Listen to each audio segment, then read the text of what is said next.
সময় অনেক মানুষ নার্সিং হোমে রাত কাটাচ্ছে, কথা বলেন ঠিক কিনা? হসপিটালে গিয়ে দেখুন বেডে জায়গা নাই, নিচে পড়ে পড়ে রাত কাটাচ্ছে, কথা বলেন। আপনি আমোদপুরে চলে যান, স্টেশনে গিয়ে দেখুন ফাঁকায় রাত কাটাচ্ছে প্ল্যাটফর্মে। আল্লাহ আপনাকে আমাকে সুস্থ সবল রেখে ইমানি অবস্থায় রেখে কোরআন হাদিসের মজলিসে আসার তৌফিক দান করেছেন, যার জন্য আমরা কি আল্লাহর শুকরিয়া আদায় করব না বাবজি? জোরে সোরে মহব্বতের সাথে বলুন আলহামদুলিল্লাহ। না, বীরভূমের মানুষ সবাই কিন্তু আলহামদুলিল্লাহ বলল না। সামনেকার কিছু কিছু বলছে আলহামদুলিল্লাহ, আর পিছনের গুলো বলছে আমরা ঠিক আছি, তোরাই চালা, নাকি? জোরে সোরে মহব্বতের সাথে বাপ বেটা একসঙ্গে বলুন আলহামদুলিল্লাহ। আর ওখানে কি মুরব্বীদের জন্য ওগুলো বসার ব্যবস্থা করেছেন? তো সব তো ইয়াং গুলো বসে আছে। ওই সিস্টেমটা করাটাই ভুল হয়েছে, বুঝতে পেরেছেন? ওদিকে অর্ধেক মাল, এদিকে মনে হচ্ছে দুটো ভাগ আছে, দুই দলের মধ্যে ঝগড়াঝাঁটি আছে মনে হচ্ছে, বুঝতে পেরেছি?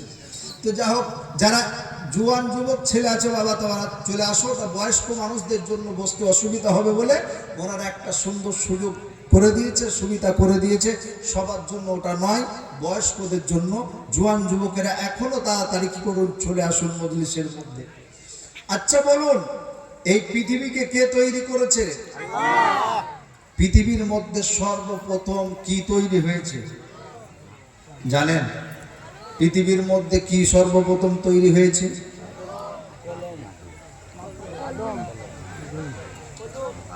আদম।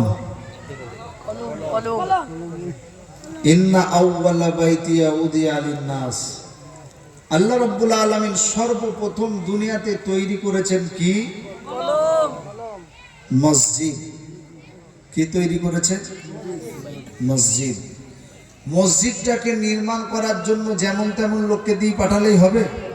যেটা বলেন, ওই জন্য আল্লাহ রাব্বুল আলামিন সর্বপ্রথম মসজিদকে নির্মাণ করবে এবং মসজিদকে ভালোভাবে পরিচালনা করার জন্য পাঠিয়েছিলেন কাকে? হযরতে আদম। জোরে বলুন, আদম আলাইহিস সালামকে পাঠিয়েছিলেন। জোরে বলুন সুবহানাল্লাহ। তাহলে দুনিয়াতে প্রথমে কেন এসে মানুষ কি করবে? অন্য কিছু নয়, ব্যবসা কেমন করে করবে, বিজনেস কেমন করে করবে, হাট বাজার মার্কেট ক্ষেত খামার এসব নয়।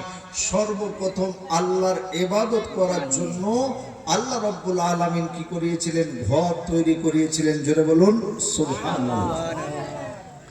তো আমরা এখানে এসেছি, একমাত্র ইবাদত হবে কার? আরো জোরে, কার? কি জন্য হবে? আমরা যদি আল্লাহকে জিজ্ঞাসা করি, আল্লাহ কেন তোমার ইবাদত করব, আর ইবাদত বা কার করব, আল্লাহর কোরআনকে জিজ্ঞাসা করুন।